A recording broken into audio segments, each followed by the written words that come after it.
ধানের শীষের উপরে কোনো প্রতীক বাংলাদেশে নাই।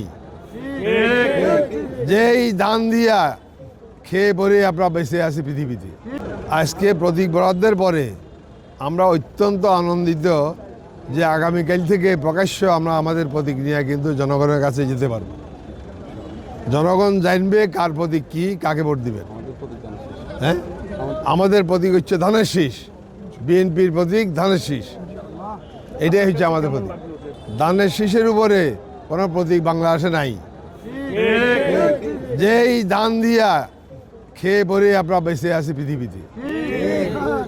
আমার ২ আসনের ভোটারদের উদ্দেশ্যে আমি একটা কথাই বলবো, সারা জীবন আমি বহুবার জিতেছি। এইবার ধানের শীষে পর্যাপ্ত পরিমাণ ভোটার আমার বাড়িতে নিজে ইচ্ছাকৃতভাবে আছে। তারা তাদের ছেলে মেয়েদেরকে নিয়ে পর্যন্ত ভোট কাটে গিয়ে ধানের শীষকে আমাকে ভোট দিবে। নারী ভোটার নারী ভোটাররা মানে দেখবেন আমরা লাইন ধরে ভোট দিবে। ইনশাআল্লাহ।